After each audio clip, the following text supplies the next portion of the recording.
இறைவனுடைய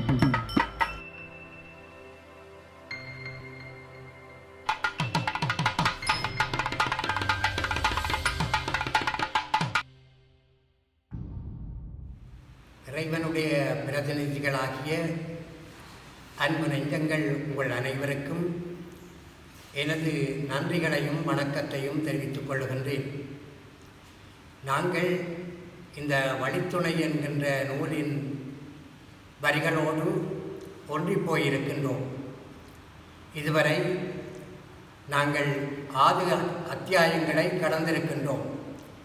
இன்று இந்த வழித்துணை நூலின் 7வது அத்தியாயத்துக்குள் நுழைவதற்கு உங்கள் அனைவரையும் அன்புக்கரம் நீட்டி அழைக்கின்றேன். வணக்கம். மாற்று வழி ஒன்றினை நாம் மற்றவர்க்கு காட்டாமல் சாற்று வழி பிழையென்று சாடிடுதல் நன்றன்று. ஏற்ற வழி எல்லோருக்கும் நல்வழியாய் இருப்பதனால் போற்றியே அவ்வழியில் புகுந்து நாம் உயர்வருவோம். மாற்று வழி ஒன்று நாங்கள் அதாவது ஒரு பாதையிலே போய்கொண்டிருக்கின்ற போது அந்த பாதையிலே தடைப்பட்டிருக்கிறது, இதனால் நீங்கள் போக முடியாது என்று கூறுவதிலும் பார்க்க இந்த வழியினால் போனால் நாங்கள் குறிவைத்து போகின்ற இடத்துக்கு போகலாம் என்பதை சொல்கிறது மேலான ஒரு விடயம். அதைத்தான் இந்த பாடல் கூறுகிறது. மாற்று வழி ஒன்றினை நாம் மற்றவர்க்கு காட்டாமல் சாற்று வழி பிழையென்று சாடிடுதல் நன்றன்று.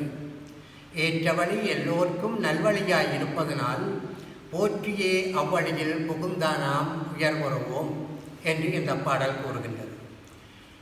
தேவையின்றி உம்மிடத்தில் இருக்கின்ற ஒன்று மற்றவர்க்கு மிக மிக தேவையாயும் இருந்திடலாம். தேவை அறிந்து நீர் சேவசனை செய்து விடுவீர், உம்மை அறிந்தறைவன் மேல் மேலும் உதவிடுவான். எங்களிடத்திலே பல பொருட்கள் இருக்கும், பல சொத்துக்கள் இருக்கும். அவையெல்லாம் எங்களுக்கு தேவையில்லாத சில விடயங்களாக மேலதிகமாக எங்களிடம் தேங்கி போயிருக்கும்.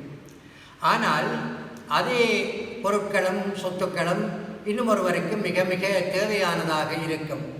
எனவே அவனுடைய தேவையை அறிந்து நாங்கள் என்னிடம் தேங்கி போயிருப்பவற்றை உதவினால் எங்களை அறிந்து இறைவன் எங்களுக்கு மேன்மேலும் எங்களிடம் இல்லாத எல்லாவற்றையும் தந்திடுவான் என்று இந்த பாடல் கூறுகின்றது.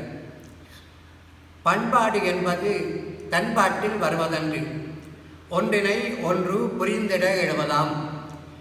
அன்போடு அதை நாங்கள் அனைவருமே புரிந்திட்டால் தென்படும் அன்றேதான் மனித இனம் இங்கேயாம் என்று இந்த பாடல் கூறுகின்றது. பண்பாடு என்பது தன்பாட்டிலே வருகின்ற ஒன்று அல்ல. ஒன்றினை ஒன்று புரிகின்ற போது அதில் இருந்து பிறக்கின்ற ஒன்று தான் பண்பாடு. உதாரணமாக தந்தையார் இருக்கின்றார்.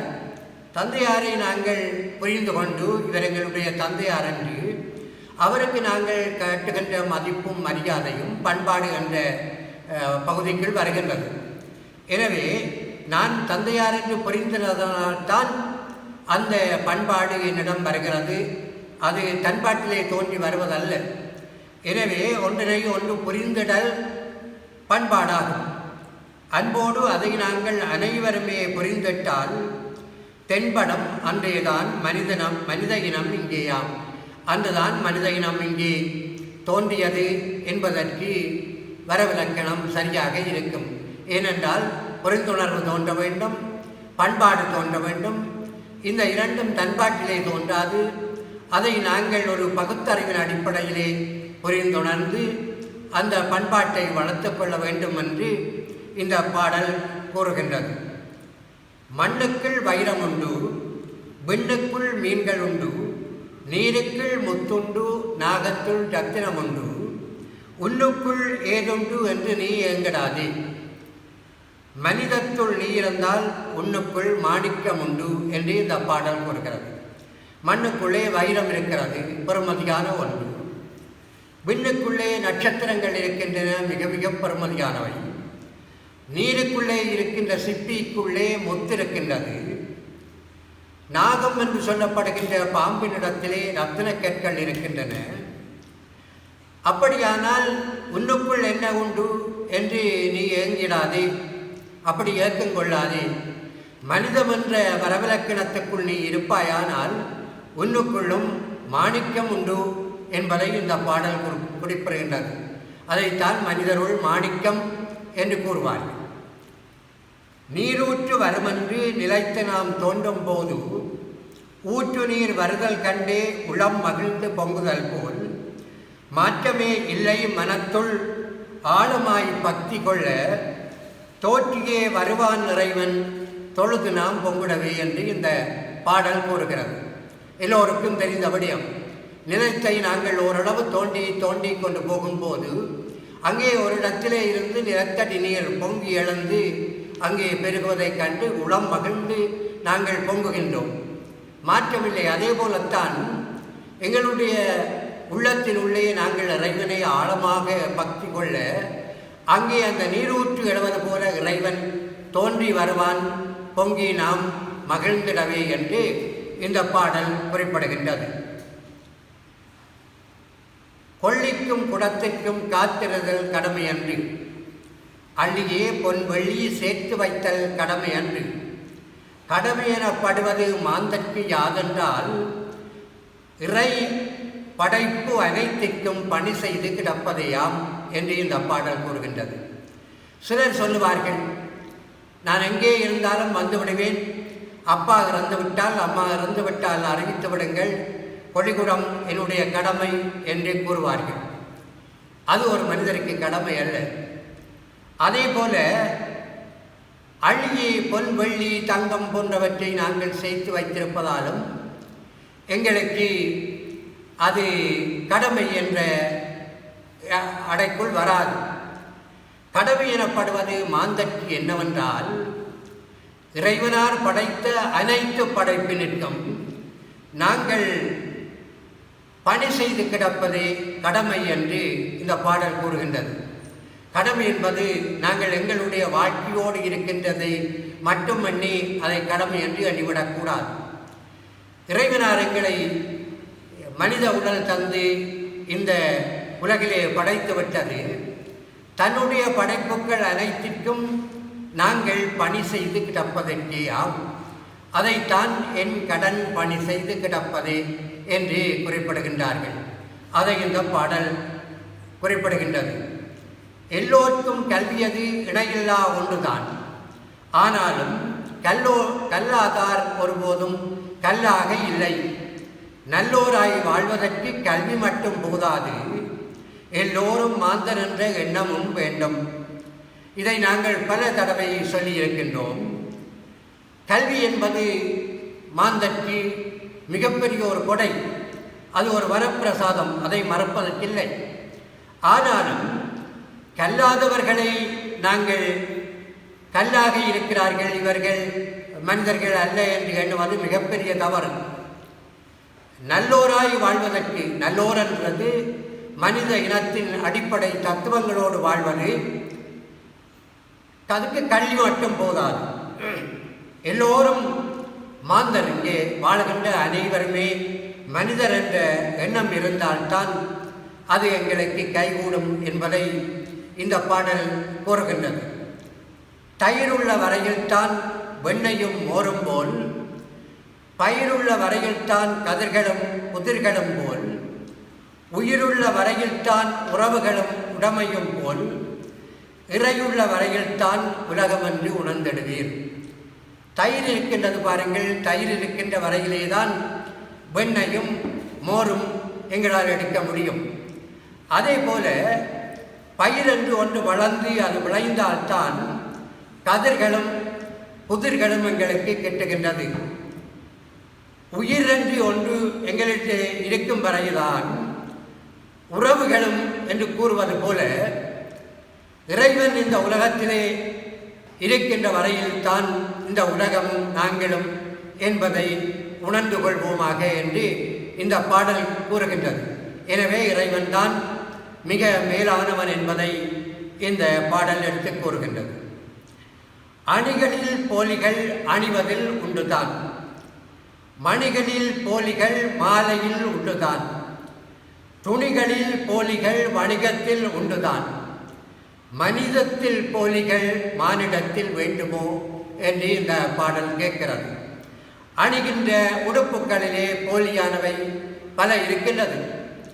அதே போல நாங்கள் அணிகின்ற மாலையிலே போலிகள் இருக்கின்றது. அதே போல துணிகளில் போலிகள், வணிகத்திலே இருக்கின்ற துணிகளில் போலிகள் பல இருக்கின்றது. ஆனால் இவையெல்லாம் சாதாரண சடப்பொருள்களிலே இருக்கலாம். ஆனால் இறைவனால் படைக்கப்பட்ட மானிடத்திலே மானிட நெறிகளுக்கு அப்பாற்பட்டு வெறும் போலியாக மானிடம் இருக்கலாமோ என்பதை இந்த பாடல் கேட்டிருக்கின்றது. வறுமை எனப்படுவது வெறுமை நிலை மட்டுமன்று, சிறுமைக்கு உதவாத சிந்தனையுமே ஆகும்.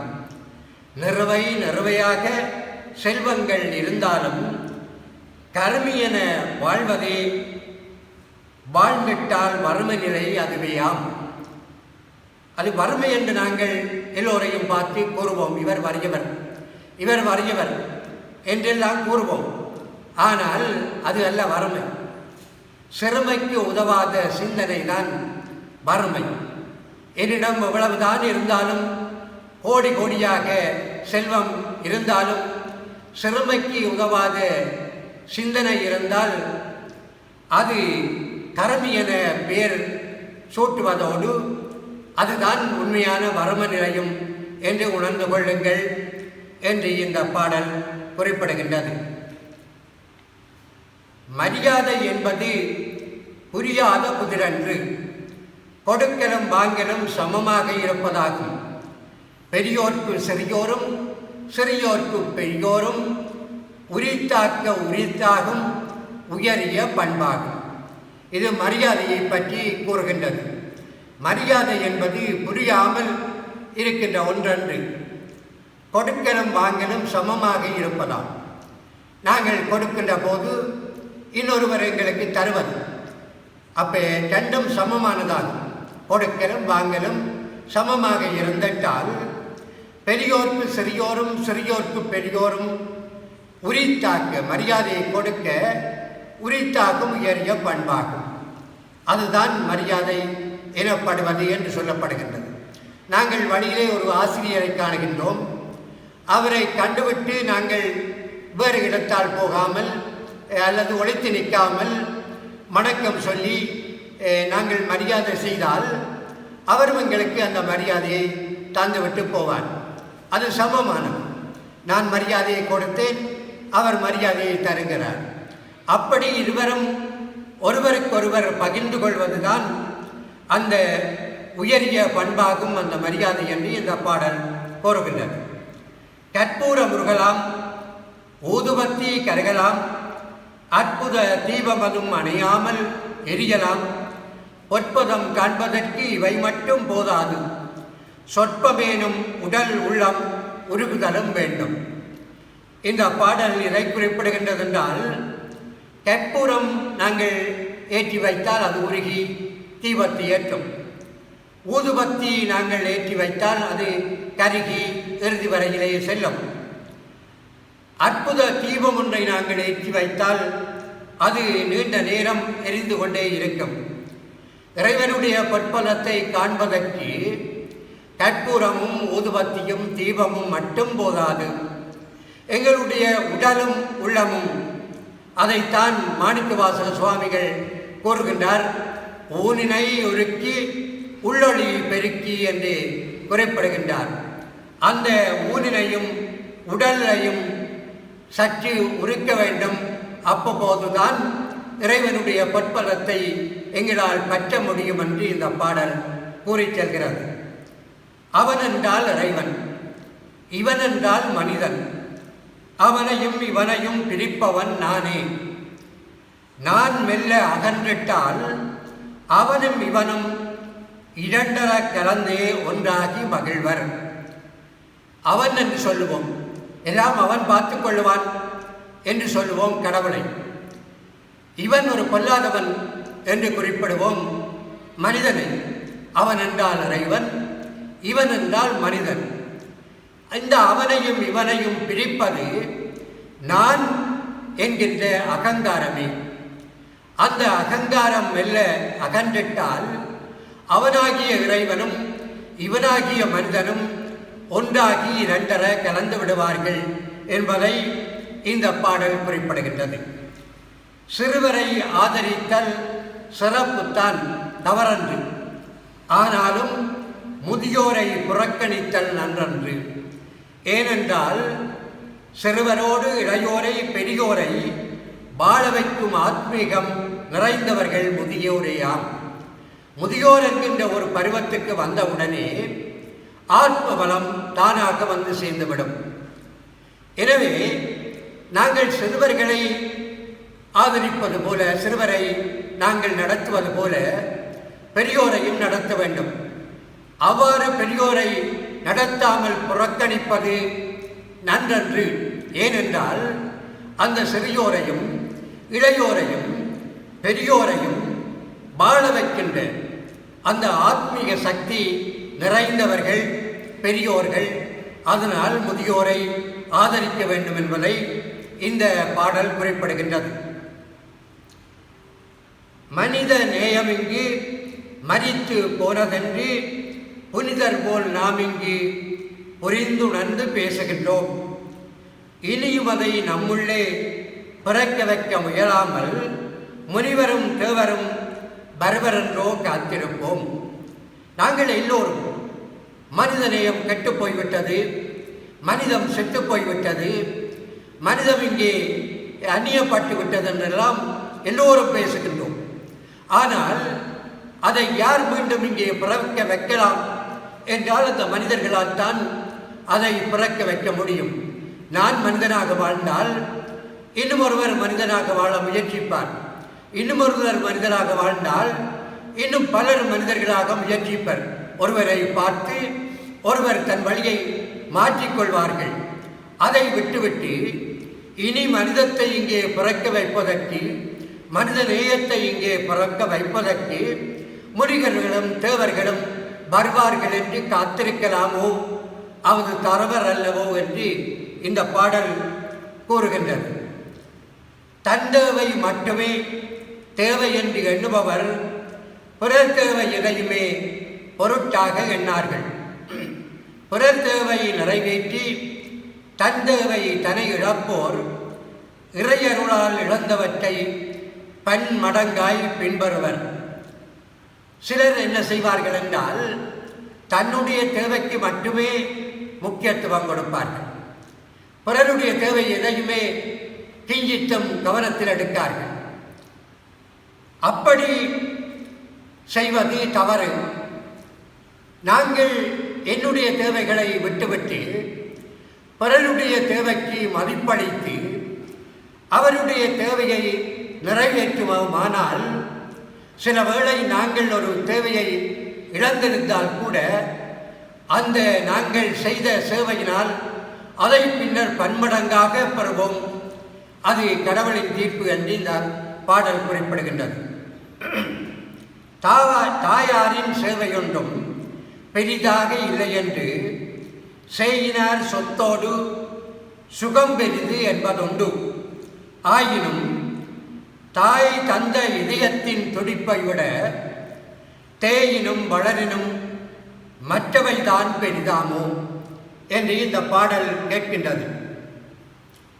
தாயார் செய்த சேவை ஒரு கடமை, அது பெரிதாக ஒன்றுமில்லை. அவர் பெற்றெடுக்க வேண்டியது கடமை, அவர் பால் ஊட்ட வேண்டியது கடமை, அவர் உறங்க வைக்க வேண்டியது கடமை, அவர் தாளாட்ட வேண்டியது கடமை என்று நாங்கள் எண்ணுவது ஒரு வழி வந்த மரபாக எண்ணுகின்றோம். அவர் செய்த சேவையை பெரிதாக பொருட்படுத்துவதில்லை.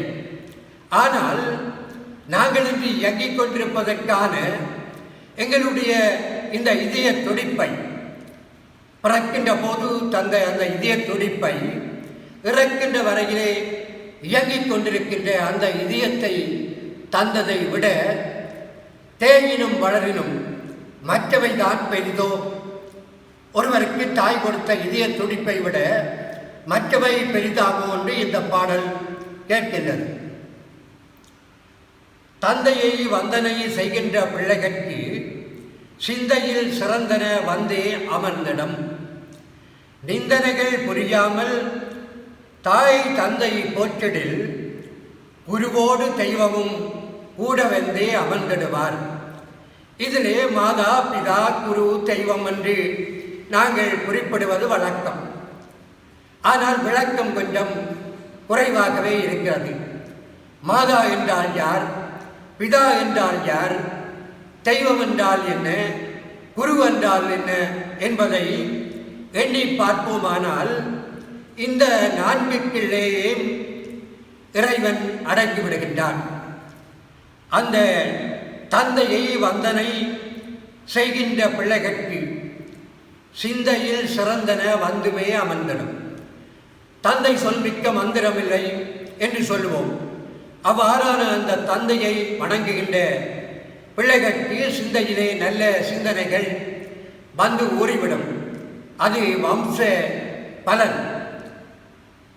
ஆனால் நிந்தைகள் தாயையும் தந்தையையும் நாங்கள் போற்றி பூசிக்காமல் அவர்களை தெய்வ நிந்தனை போல நிந்தனை செய்தால்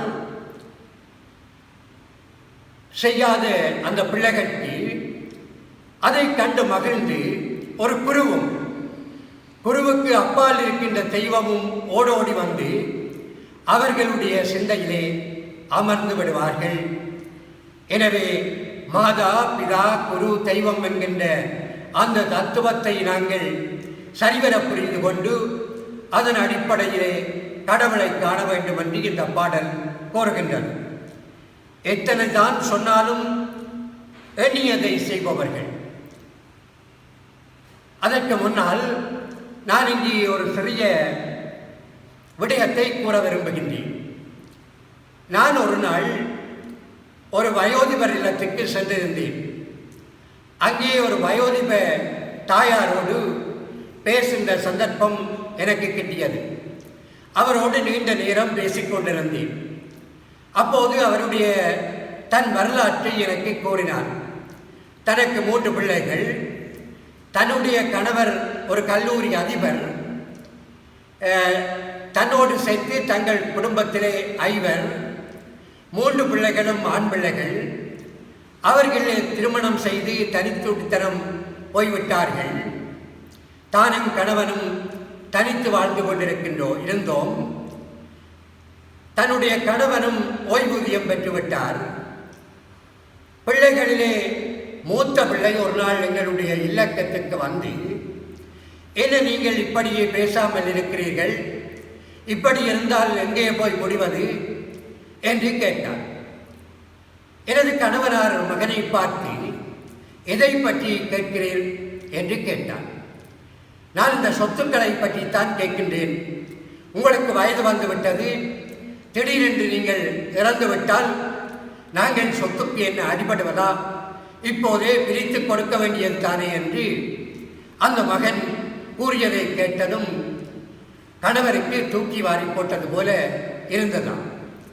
தன்னை ஒரு முறை பார்த்துவிட்டு, எனக்கு புரியவில்லை, இவனுக்கும் புரியவில்லை, உனக்கு புரிந்துவிட்டது பார்த்தாயா, வயது வந்துவிட்டது, இறக்கப் போகிறோம் என்பது உனக்கு புரிந்துவிட்டது, எங்கே நீ அந்த உயிர் எழுதுபவரை அழைத்து வா, நாங்கள் எல்லாவற்றையும் எழுதிவிடுவோம் என்று சொன்னார். மூத்த மகன் சென்று மறுநாளே அங்கே ஒரு சட்டத்தரணியோடு வந்து உயில் எழுதுவதற்கு ஆரம்பித்தார். தன்னுடைய கணவர் கேட்டாராம், உனக்கு என்ன வேண்டும் சொல்ல. நீங்கள் இருக்கின்ற வீட்டிலே பாதி, நீங்கள் இருக்கின்ற வளவிலே பாதி, தென்னந்தோட்டத்திலே பாதி, உங்களிடம் இருக்கிற பணத்திலே பாதி, உங்களிடம் அம்மாவிடம் இருக்கிற நகையிலே பாதி, இவற்றை எனக்கு தாருங்கள் என்று கேட்டார். சரி, கேட்டபடியே எழுதிக்கொள் என்று எழுதி கொடுத்தார். அவர் போய்விட்டார். 2-3 கிழமைகள் கழித்து 2வது மகனுடைய மனைவியார் வந்து, நீங்கள் என்ன படித்தீர்கள், நீங்கள் ஒரு ஆசிரியரா, நீங்கள் ஒரு அதிபரா, ஓரவாஞ்சகம் செய்கிறீர்கள், மூத்த மகன் மட்டும்தான் உங்களுக்கு மகனா, என்னுடைய கணவர் உங்களுக்கு மகன் இல்லையா என்று தூக்கி வாரி போட்டார்.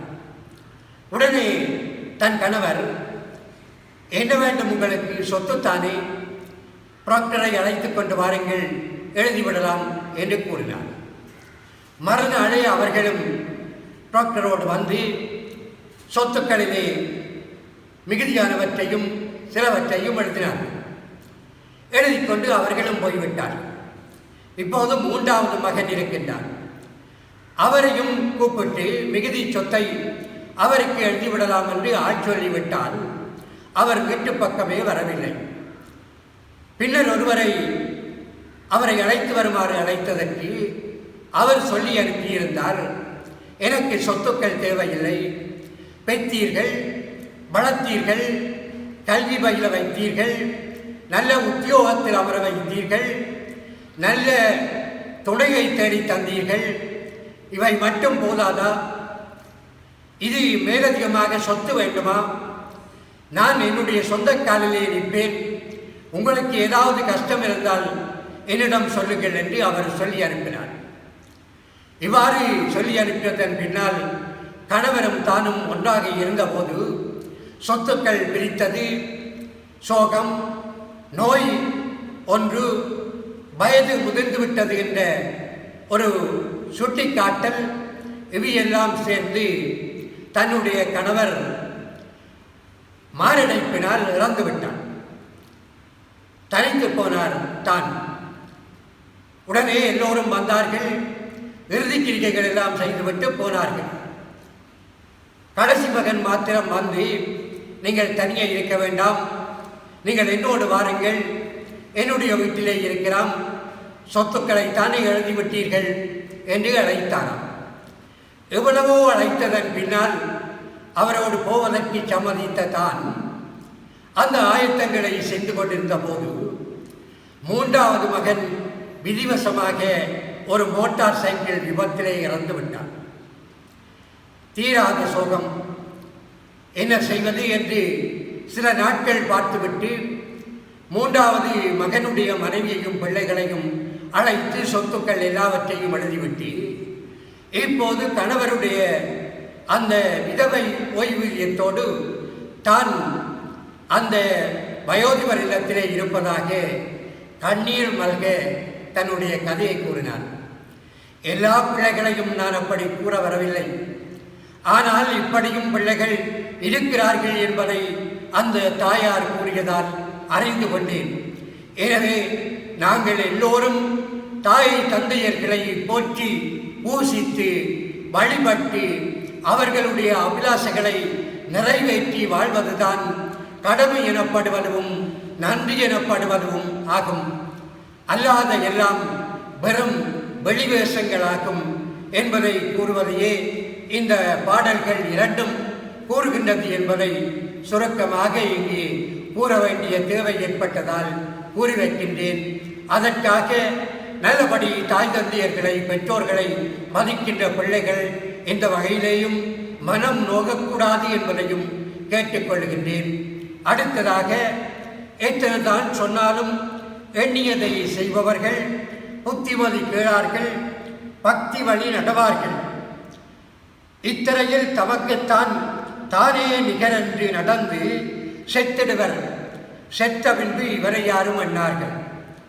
நாங்கள் எத்தனை தான் சொன்னாலும் சிலர் அதை ஒரு பொருட்டாக்கி எடுக்கார்கள், அதை புறக்குடத்தின் நீர் என்று குறிப்பிடுவார்கள், கிஞ்சித்தம் அதை கருத்திலே கொள்ளார்கள், பக்தி வழி நடவார்கள். அப்படித்தான் புத்திமதியை கேளாவிட்டாலும் கடவுள் மீதாவது பக்தி வைத்து கடவுளுக்கு பயந்தாவது நடப்பார்களா என்றால் அப்படியும் நடக்கார்கள்.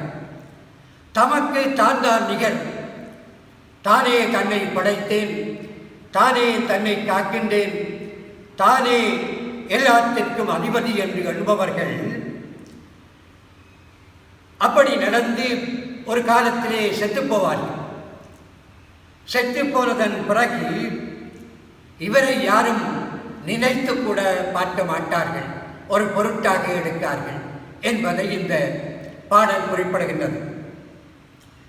மெத்த படித்தாலும் மேன்மைகளை சுமந்தாலும் 10 பேரிடத்தில் பலதினையும் கேட்டறிந்து ஒத்துப்போகின்ற உத்தம குணம் படைத்தோர் செத்தாலும் சாகாமல் பிறர் நினைவில் நிலைத்திருப்பர். அந்த முன்னர் சொன்ன பாடலுக்கு எதிர்மாறான பாடல். மெத்த படித்தாலும், நாங்கள் நிறையத்தான் படித்தாலும், மேன்மைகள் பல பதவிகள் பட்டங்களை பெற்று மேன்மைகளை சுமந்தாலும் 10 பேர் சொல்வதை கேட்டு அல்லது நாங்களா போய் அவர்களிடத்திலே கேட்டு அவர்கள் கூறுகின்ற அந்த நல்வழிப்படி நடந்து ஒத்துப்போபவர்கள், அந்த உத்தம குணம் படைத்தவர்கள் இறந்து போனாலும் செத்து போனாலும் சாகாமல் பிறர் நினைவில் என்றும் நிலைத்திருப்பர். ஒரு அற்புதமான மனிதர் என்ற பெயரை அவர்கள் தாங்கி இருப்பார்கள் என்று இந்த பாடல் குறிப்பிடுகின்றது. வேதனையால் இங்கொருவர் வெதும்புகின்ற வேளையதில் சாதனைகள் பற்றி யாரும் பேசிடுதல் நன்றன்று.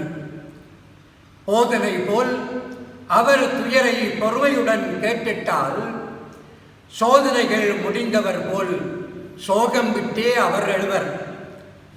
வேதனையால் ஒருவர் வெலும்புகின்ற ஒரு வேளை பார்த்து அவருடைய நிலையை அறியாமல் அவரிடம் போய் நான் என்னுடைய சாதனைகள் பற்றி சொல்லிக் கொண்டிருந்தால் அது கூடாது செய்யலாம். போதனை கேட்பது போல அவர் செய்கின்ற அந்த துயர துன்பங்களை நாங்கள் கேட்டு இருப்போமானால் ஒரு சோதனைகள் முடிந்தவர் போல் தன்னுடைய மனத்திலே இருக்கின்ற பாரங்களை ஒரு சுமைதாங்கியில் இறைத்து வைத்தவர் போல் அவர் சோகம் விட்டு புது உற்சாகம் அடைவார்.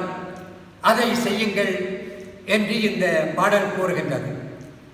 ஒரு முறை ஒரு புகையிரத நிலையத்திலே ரிக்ஷாக்கள் பல இருந்தது.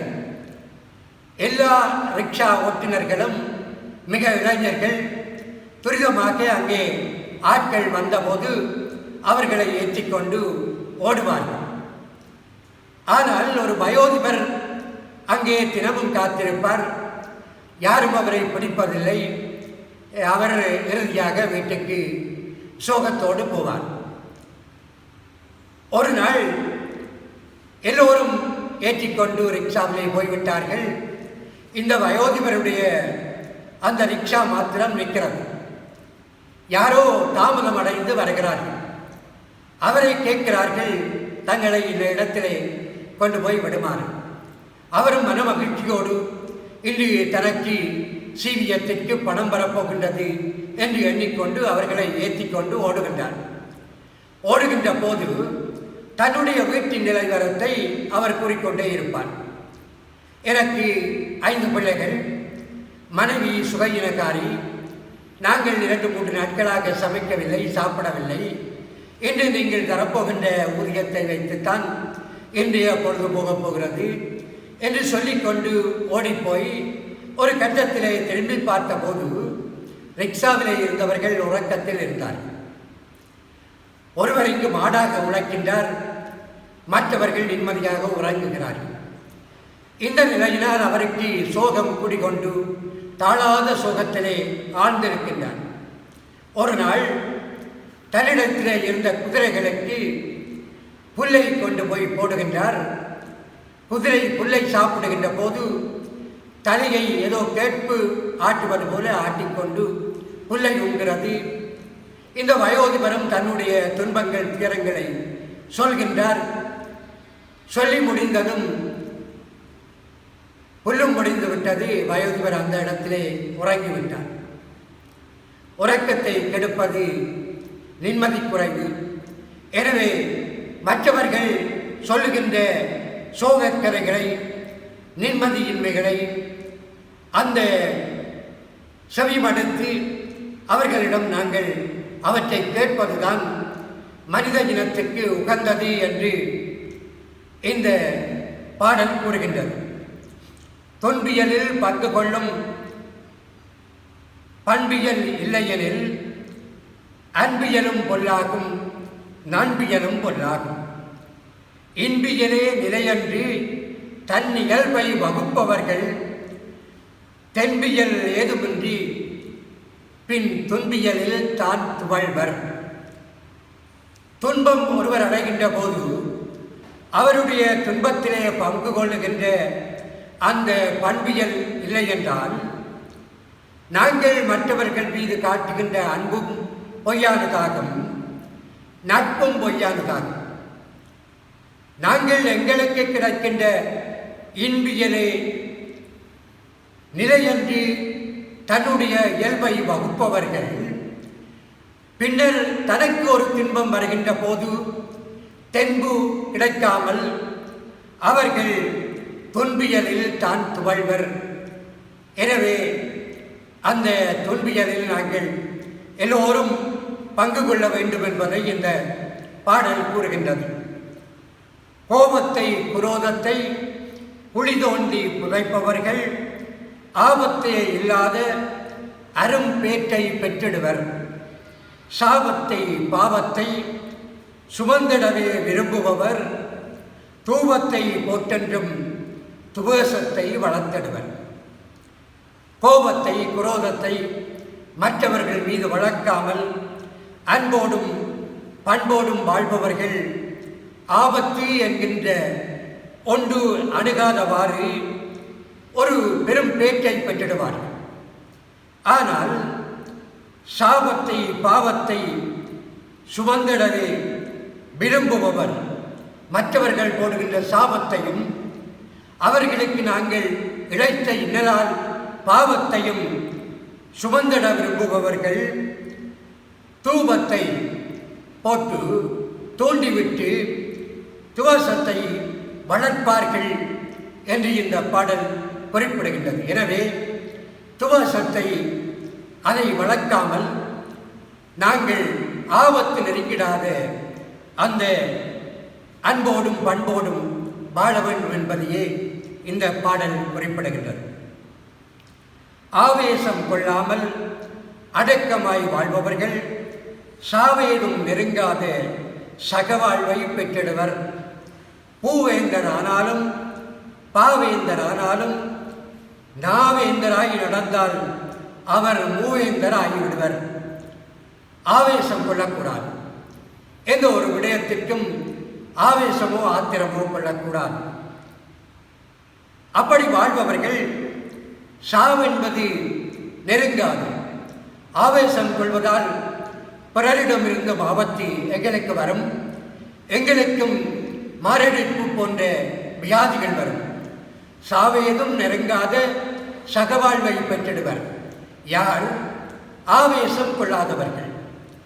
அவர்கள் பூவேந்தர்களாக இருந்தாலும் பூமியை ஆள்பவர்களாக இருந்தாலும் பாவேந்தர்கள் சமய பெரியார்கள் அல்லது பெரிய பெரிய புலவர்கள் கவிஞர்கள் போன்றவர்கள் எல்லாம் அப்படி வாழாமல் நாவன்மையுடையவர்களாக நாவை அடக்கி பழகுகின்ற பழக்கமுடையவர்களாக வாழ்வார்கள். ஆனால் அவர்களே சகல சௌபாக்கியங்களும் நிறைந்த மூவேந்தர்களாக இந்த அவனியிலே வாழ்வார்கள் என்பதை இந்த பாடல் குறிப்பிடுகின்றது. பகுத்தறிவு என்பது பதுக்கி வைக்கும் ஒன்றன்று புகுத்திட புகுத்திட புத்தொழி தருவதாகும். வகுத்து தொகுத்து அதை வையகத்தோர் வளர்த்திட்டால் வகுத்திடும் துயரோடும் இன்பமே சூழும். பகுத்தறி என்பது நாங்கள் பதுக்கி வைத்திருக்கின்ற ஒன்றன்று. புகுத்திட மற்றவர்கள் மீது நாங்கள் புகுத்திட புகுத்திட அது புத்தொழி தந்து கொண்டே இருக்கும்.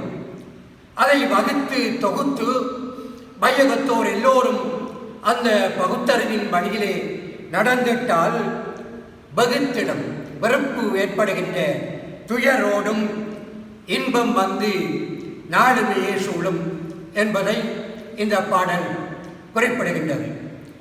அறிவொளியும் இறையன்பும் எளிமையான வாழ்வும் குறிதவரா வாழ்க்கைக்கு வழித்துணைகள் ஆகும். பிரிதிங்கி இருப்பவைகள் வழி தவறி போய் பின்னர் வறியோராய் சிறியோராய் ஆக்கிவிடும் அறிவீர். இந்த அறிவொளி என்பத அறிவும் எளிமையான வாழ்க்கை, ஆடம்பரமில்லாத எளிமையான வாழ்க்கையும் குறிதவராத வாழ்க்கைக்கு நாங்கள் எந்த இடத்தை நோக்கி நாங்கள் நகர்கிறோமோ, எங்களை வாழ்வியை நகர்த்தி செல்கிறோமோ, அந்த இடத்திற்கு அவைகள் வழித்துணையாகும். எவை என்றால் அறிவொளியும் இறையன்பும் எளிமையான வாழ்வு. ஆனால் மற்றவைகளெல்லாம் வழி தவறி போய் எங்களுடைய அந்த குறித்து வைக்கின்ற அந்த குறியை விலக்கி நாங்கள் வேறு பாதைகளிலே சென்று எங்களை வறியோராகவும் சிறியோராகவும் ஆக்கிவிடும் அறிந்து கொள்வீர் என்று கூறுகின்றது. எனவே அறிவொளியும் இறையன்பும் எளிமையான வாழ்வும் உடையவர்களாக நாங்கள் வாழ வேண்டும்.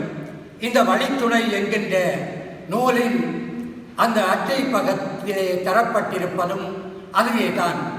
இறையம்பிக்கை, வழிகாட்டி, எளிமை, அறிவொளி, ஆத்மீகம் என்கின்ற அடிப்படையிலே வாழ்வை அமைத்துக் கொள்ள வேண்டும் என்பதையே இந்த வழித்துணை குறிப்பிடுகின்றது. மனிதனும் இறைவனும் வடிவத்தால் ஒன்றுதான். புனிதராய் வாழ்ந்திட்டால் குணத்தாலும் ஒன்றுதான். தனிவோடு பேசினாலும் இனிதோடு பழகினாலும் தனி நலம் ஓங்கிடில் மனிதமே கேள்விதான். மனிதனும் இறைவனும் பாருங்கள், வடிவத்தால் ஒன்றுதான். பஞ்சபூதமாக இருப்பவன் இறைவன், பஞ்சபூதத்தின் வடிவாக இருப்பவன் மனிதன். பஞ்சபூதத்தால் என்கின்ற அந்த இறைவனால் இயக்கப்படுகின்ற பஞ்சபூதத்தின் வடிவம் மனிதன். எனவே மனிதன் தன் வடிவிலே இறைவனை படைத்தான், இறைவன் தன் வடிவிலே மனிதனை படைத்தான். மாற்றமே இல்லை. கற்பனையோ கதையோ பழங்கதையோ காட்டிரையோ அல்ல, இதுதான் உண்மை. இறைவன் தன்னுடைய சாயலிலே மனிதனை படைத்தான். அவனுக்கு எர்தனை என்று ஒரு பெயர் வைத்து கொடுத்தான். ஆனால் இறைவன் என்னத்தை எதிர்பார்க்கின்றான் என்றால், மனிதன் தன்னுடைய குணமுடையவனாகவும் இருக்க வேண்டும் என்று எதிர்பார்க்கின்றான். அந்த இறைவன் எதிர்பார்க்கின்ற அந்த குணத்தை நாங்கள் கைவிட்டுவிட்டு நாங்கள் கனிவோடு பேசினாலும் இனிதோடு பழகினாலும் தனிநலம் சுயநலம் என்கின்ற ஒன்று எங்களை பிடித்து ஆட்டுமானால் அந்த மனிதம், இறைவன் படைத்த அந்த மனிதமே இது மனிதமா என்று கேட்கின்ற ஒரு கேள்விக்குறி அடையாளமாகி விடுவான் என்பதை இந்த பாடல் குறிப்பிடுகின்றது. நிம்மதி என்பதோர் ஆத்மீக உறக்கமாம் என்பதை அறிந்து நீர் நடந்திடுதல் நன்றாகும். தன் செயல் தன்னதால் நிம்மதி பிறர்க்கடில் பின்னவர் ஆத்மீக சாபத்தால் அளந்துவர். சாபம் என்று நாங்கள் கேள்விப்பட்டிருக்கின்றோம். முனிவர்கள், ஞானிகள், யோகிகள் போன்றவர்கள் சாபமிடுவார்கள். அவர்கள் மனிதனை எப்படி வாழ்வதால், இறைவனை அறிந்து வாழ்வதால் அந்த சாபம் பலித்துவிடும். மற்றவர்கள் போடுகின்ற சாபம் தன்னை உணராமல், தன்னவரை உணராமல், பிறந்தனை உணராமல், உணர்வுகளை உணராமல், இயற்கையை உணராமல், இறைவனை உணராமல் நாங்கள் போடுகின்ற சாபம் பலிக்காது. ஏனென்றால் அது எங்களிடமே திரும்பி வரும். அந்த சாபத்தை பற்றி குறிப்பிடுகிறது இந்த பாடல். நிம்மதி என்பது ஒரு ஆத்மீக உறக்கம். ஒருவர் நிம்மதியாக இருக்கின்றார் என்றால் அவருடைய ஆத்மா நிம்மதியாக இருக்கின்றது என்பது அர்த்தமாகும். அதை அறிந்து நாங்கள் நடக்க வேண்டும். என்னுடைய செயல் என்றால் அவருடைய நிம்மதி கட்டி அவர் நிம்மதி இல்லாமல் அலைவாரானால் அந்த மனிதர் போடுகின்ற சாபத்தால் நாங்கள் நிம்மதி கட்டி நாங்கள் அழுந்த வேண்டி வரும் என்பதை இந்த பாடல் குறிப்பிடுகின்றது. எனவே நாங்கள் மனிதர்களாக வாழ வேண்டும், சாபத்துக்கு பலியாகாமல் இருக்க வேண்டும். நாங்கள் எல்லாவற்றையும் உணர்ந்து அந்த நிம்மதி கெடாமல் வாழ்ந்தால் அவருடைய வாழ்த்து பலித்து எங்களுடைய வாழ்வை வளம்படுத்தலாம் என்பதை இந்த பாடல் குறிப்பிடுகின்றது. பிறர்க்கிடைஞ்சல் இல்லாமல் இங்கு நாம் வாழ்ந்ததில் இறக்கின்ற போது சிலர் இறங்கிடவும் வந்திருப்பார்.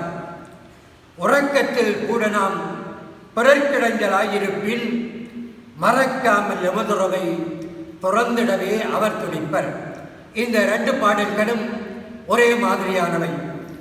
பிறர்க்கு இடைஞ்சல் இல்லாமல், அவர்களுக்கு கஷ்டம் இல்லாமல் நாங்கள் இங்கு வாழ்ந்தால், நாங்கள் இறக்கின்ற போது நல்ல மனிதர், மற்றவர்களுக்கு இடைஞ்சல் இல்லாதவர், மிதிக்கின்ற இடத்து புல்லுக்கூட சாகாது, அவர் இறந்து விட்டாராம், அங்கே நாங்கள் எப்படியும் போய்விட வேண்டும் என்று அங்கே இறங்குவதற்காக சிலர் வந்திருப்பார்கள்.